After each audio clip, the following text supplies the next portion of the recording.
ये अररिया का Aichi high school है और अररिया वालों के लिए शर्म की बात यह है कि यहाँ पे जो आज बच्चे एंट्रांस दे रहे हैं उसके गार्जियन ये लोग हैं, लेकिन अररिया में जिस चीज़ के लिए, जिस स्कूल के लिए बच्चे एंट्रांस दे रहे हैं उसी तरह का स्कूल बनने के लिए अररिया में आवंटन आया हुआ है।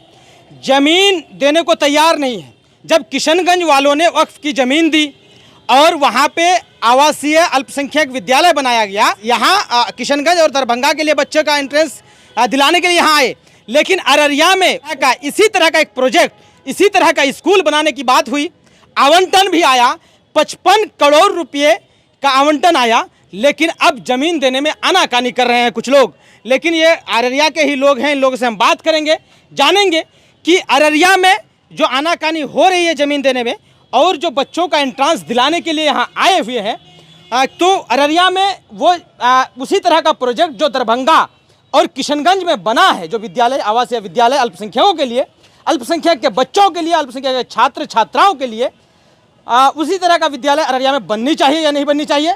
जो लोग विवाद कर रहे हैं उसको विवाद, क्या सही में उनका विवाद सही है, ये सब कुछ जानेंगे कि जहाँ पे अभी बच्चों का एडमिशन अररिया का होना है वो भी वक्फ की ज़मीन पे ही बनी हुई।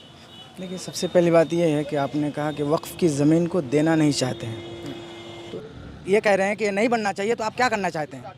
आपने ऐसी कोई मस्जिदें नहीं बनाई जो आप दिखा सकते हैं दुनिया को कि हमने एक आलीशान मस्जिद बनाई।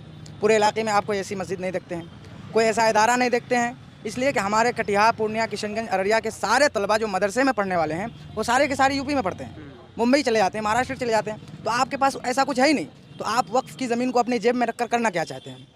तो यही है हम लोगों का मशवरा, और ये हकीकत यही है कि बनना चाहिए और हर ज़िले में बनना चाहिए, है ना। और जो इसकी सीट को बनाया गया है 200, 400 या 600, 560 बेड, 560, तो इसको और ज़्यादा ज़मीन दे करके मुझे लगता है कि और ज़्यादा सीटें बढ़ा देनी चाहिए। इससे क्या होगा कि हमारे जो आने वाली हमारी जो नस्लें हैं उसको फ़ायदा मिलेगा।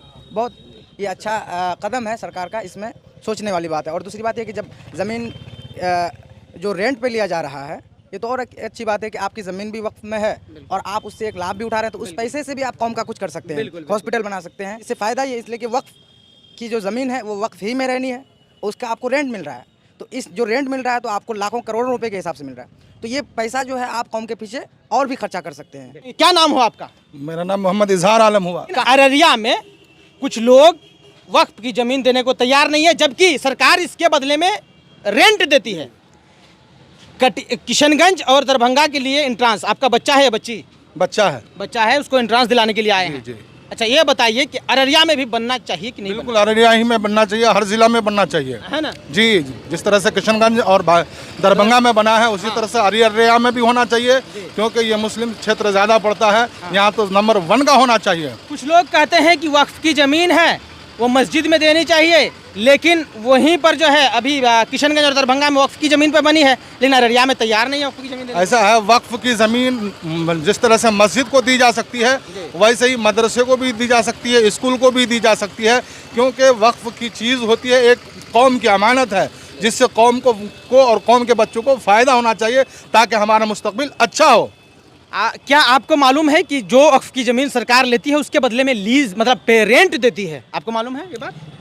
नहीं, हमको तो पता नहीं। हाँ, तो किशनगंज और दरभंगा में जो आवासीय विद्यालय बना है अल्पसंख्यकों के लिए, उसके बदले में सरकार रेंट भी देती है। अच्छा, रेंट देती है तो बहुत अच्छी बात है। और अररिया में भी देना चाहती है सरकार, लेकिन कुछ लोग ज़मीन देना नहीं चाह रहे हैं।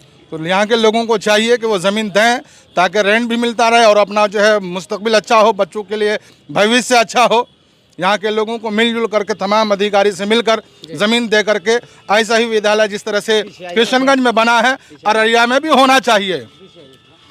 ये देखिए, एक भाई साहब हैं और गमछा और लुंगी में आए हुए हैं। इनको आशा और उम्मीद है कि ये अपने बच्चे का जो एंट्रांस दिलाने के लिए आए हैं, शायद इनके बच्चे का एडमिशन यहाँ हो जाए तो मुफ्त की पढ़ाई कर सकेंगे और उनके बच्चे का भविष्य सुधर जाएगा। क्या नाम हो आपका? मंजूर आलम। कहाँ से आए हैं आप? पचेली से। पचेली, अररिया जिला के ही हैं? जी सर। आपको पता है कि किस स्कूल की आप बच्चे का एंट्रांस दिलवा रहे हैं? ये मालूम नहीं है हमको। तो आपको ये मालूम है कि अगर इसमें आपका बच्चा पास हो जाए, बच्चा है या बच्ची? बच्ची सब है। बच्ची सब है।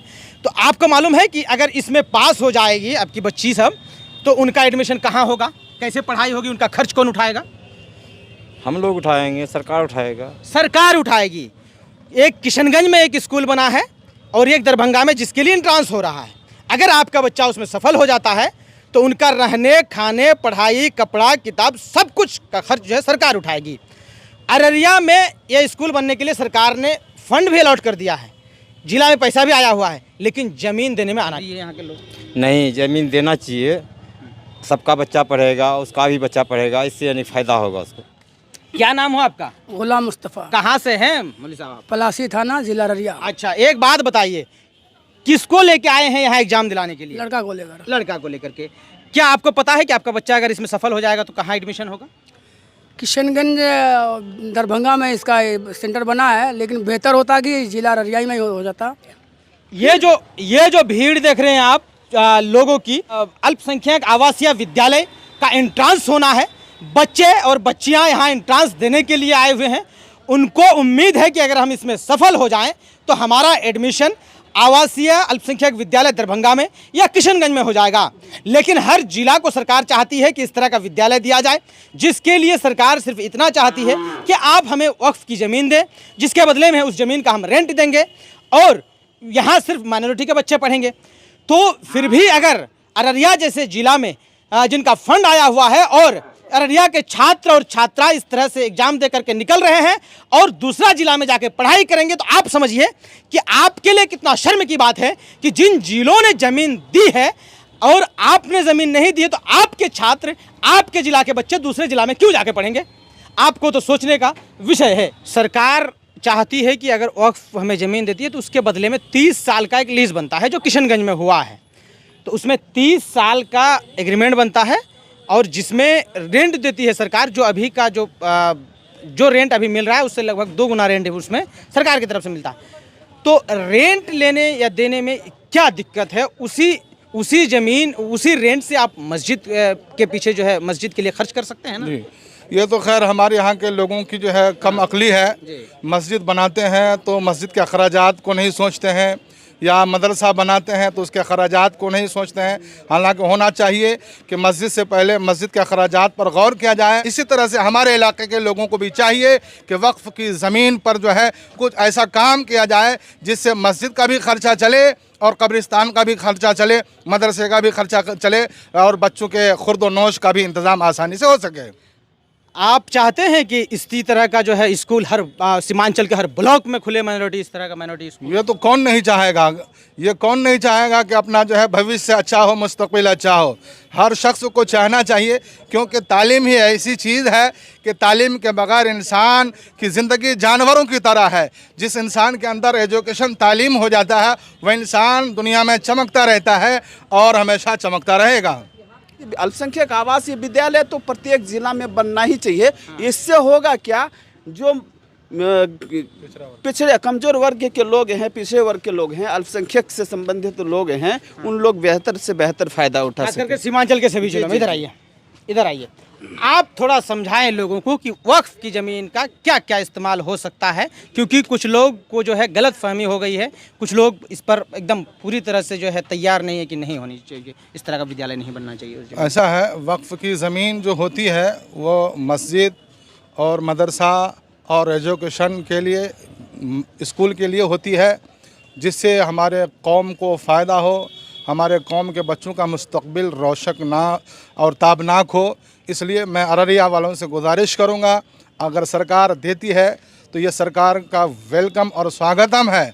चाहिए कि हम सरकार के कदम का वेलकम करते हुए ज़मीन दें, ताकि हमारे बच्चे इधर उधर ना जा कर के अपने अररिया ही में पढ़ें। इसलिए मैं अररिया वालों से गुजारिश करूंगा कि आप इसमें अपने कदम को आगे बढ़ाएं और सरकार का साथ देते हुए अल्पसंख्यक का जो है ये जो ज़मीन दे कर के अल्पसंख्यक को कामयाब बनाएं। आप देख रहे थे सच्ची बात मीडिया। हम आपको एचई हाई स्कूल अररिया से दिखा रहे थे कि किस तरह से जो है यहाँ पे गार्जियन लोग आए हुए हैं। अभी बच्चे एंट्रांस दे रहे हैं अंदर में, और वे बच्चे जब निकलेंगे तो आप देख सकते हैं वीडियो में, वे बच्चे जो अररिया के बच्चे हैं, जो दरभंगा और किशनगंज के अल्पसंख्यक आवासीय विद्यालय के लिए एंट्रांस दे रहे हैं, उनको उम्मीद है कि हमारा एडमिशन वहाँ हो जाएगा, जिससे हमारे माता पिता का खर्च बचने लगेगा और हम वहाँ से अच्छी पढ़ाई कर सकेंगे।